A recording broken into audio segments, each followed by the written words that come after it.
Kasi, ano to? Tribune, Manila Times. Ah, okay. Iba to, sir eh. Actually, sa pagkakaalam ko, sir estudyante pa ako nung nakita ko to. Oo. This was owned by the Roses family.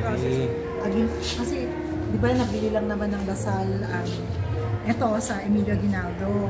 So, that time, prominency campus. Kasi meron tayong si Dr. Cicero. Sa ano yun, sir? Sa military. So, basta parang nakita ko niya na nasa. Talaga? Alam ko yun lang, sir, ang may copy ng mga ganito, di ba? Parang during the time na na pinagkukuhaan. Kilala niyo, sir, si Marcos Roses? Related ba kayo? Hindi. Yung friend ko, actually, clan ng Roses. Yung mother niya is Roses talaga. Okay. So, ito pala yun. So, per year to? Opo. Before ano yan Before Martin. Before Martial. Oo. Meron 50s pa dyan, sir eh. Sir. Alam mo, may 50s pa dyan. Tayo mo naharap sa Manila Times. Okay. Sige po. Okay. Ay! Taliba. Actually, on din. Ganito yung Manila Times.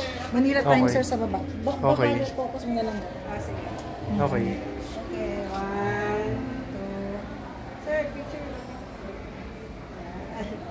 Thank you. So, mabuti meron kayong nakuha mga copies. May ano kayo? Anong copy nyo naman, sir? Alam ko meron din sila, pero yung iba naka-microfilm. Salamat po. May pinuntahan kami, sir, sa Ortigas. Before, yung benchmarking namin ng library. Meron silang copy ng Manila Times. Yung mga, alam ko kasi, sir, parang isa lang may ano doon, tapos parang, di ba, during the time na kanya-kanya sila yata. Alam ko sa pagkakaalam ko lang, sir, na yung history. Okay, so maliban sa Manila Times kasi owned din ng mga Roses yung Taliba.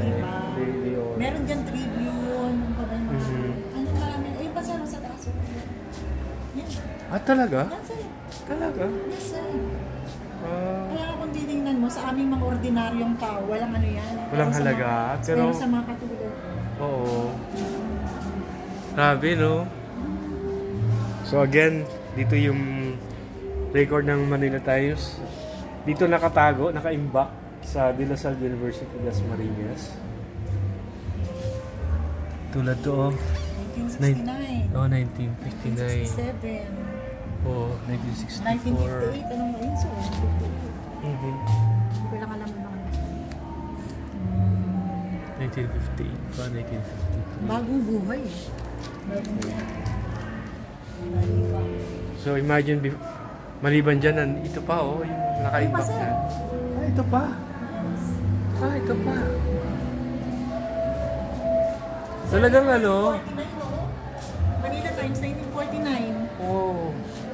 1955. Daily Mirror. It's a treasure. Treasure talaga.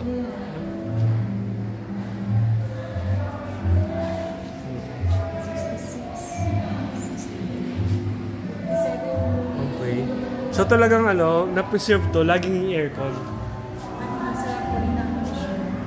Dati kasi di ba, Emilio Aguinaldo College to. Tapos una na ng library, nasa library na siya nakastore. Tapos nung nag-take over ng Lasal, and then yung library kasi namin before is maliit lang. So ito ngayon ay inilagay sa pinasok sa loob eh. Parang siguro for ano na rin. Kasi nga, ano na lang sa library, hindi naman din nakita yung value niya. Oo. Tapos, that was the time na nakita ko ni Sir Calairo. So, ngayon, from, parang sa loob na namin, then, kinuha ni Sir Calairo. Ang ano niya before is, dahil nga sa Cavite siya, Cavite Study Center, is yung kuhanin yung mga may issue or may write-ups about Cavite. So, ayun kaya pinaproject yun sa mga estudyante niya, to stand these newspapers and look for yung mga story, Cavite. Okay. So, ang ganda ng library ng Lasal, no? So, hindi lang newspapers, periodicals dito, pati mga artifacts. Talaga? Kasi naman, kasi before, ang mga Lasal School, isa lang ang president. Oo. Tapos, Tapos hanggang sa dumating yung time na every Lasal school, may kanya-kanya na silang president. Okay. So yan. Yung mga ilan sa mga gift na binigay sa mga president.